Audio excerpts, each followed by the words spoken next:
All right. It has been a busy week. Um, we took ownership of our new house, and we've been getting some stuff prepared for that. I've also been working nights, so um, that eats up a lot of your time.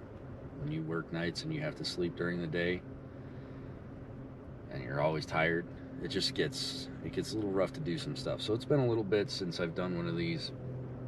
Um, because of those two specific reasons. But I just wanted to kind of throw some information out there and just talk a little bit since it's been a while. I'm still working on watch projects. I actually um, wearing my Omega right now. It's on another new strap, but I have two that I've done. The one that I was wearing in my last video, I call it the Officer Field Watch, is my very first one that I ever built. Give you a good look at it right here. See if I can get the glare off the crystal. Um, it's a really nice watch. I found out that the movement inside of it is kind of old and worn out. It's not running at the amplitude that it should.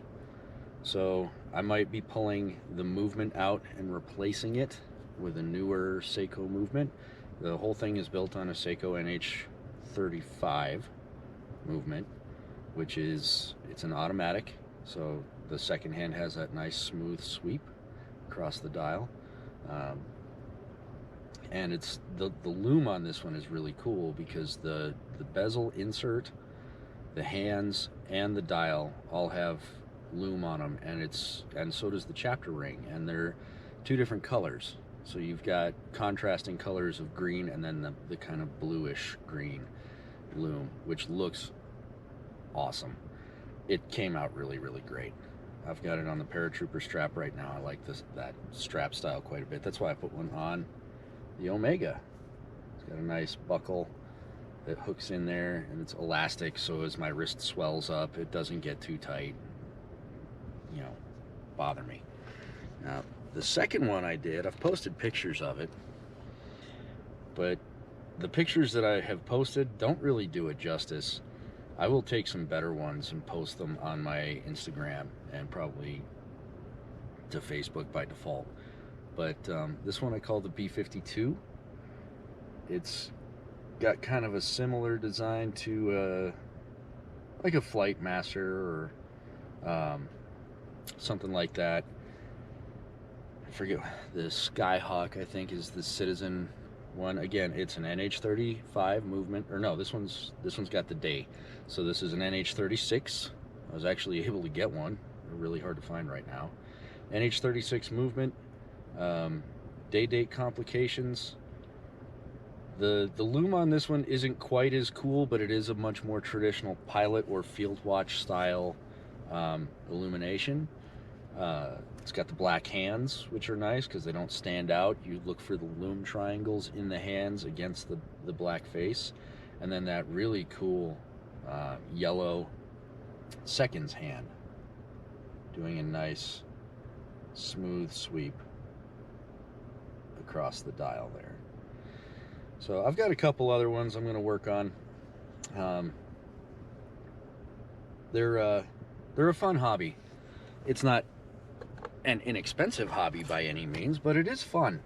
I like playing with different things and coming up with a unique product at the end of it. It's really cool. I've always enjoyed customizing stuff, and this is kind of neat because just like an AR-15 or even now with Glocks being able to get an 80% Glock frame and finishing that out the way you want it, now I can do that with watches too. And this is actually more affordable than guns, I'm pretty sure. So it's a good way to help me pass the time, and I've got all the tools now. So doing it is just a matter of getting the parts. So it's a fun hobby. I'm enjoying it quite a bit, and as I get better and better at it, the watches I make, I will probably start putting up for sale. I was considering selling the B52, this one, but when I was putting it together, my tweezers actually put a small nick in the paint on the seconds hand, and I had to redo my hour hand and goofed up the dial a little bit. You can't really see it, but I know it's there, and I'm not going to sell something that's not perfect. So that's what I've been up to, and as things progress with moving and stuff, it'll probably get more and more hectic, but at some point I will do a quick tour of the space that will become my office in the new house. I'm going to call that the bunker, and I'm probably going to wind up doing a lot of videos and work and stuff in that space once it's done.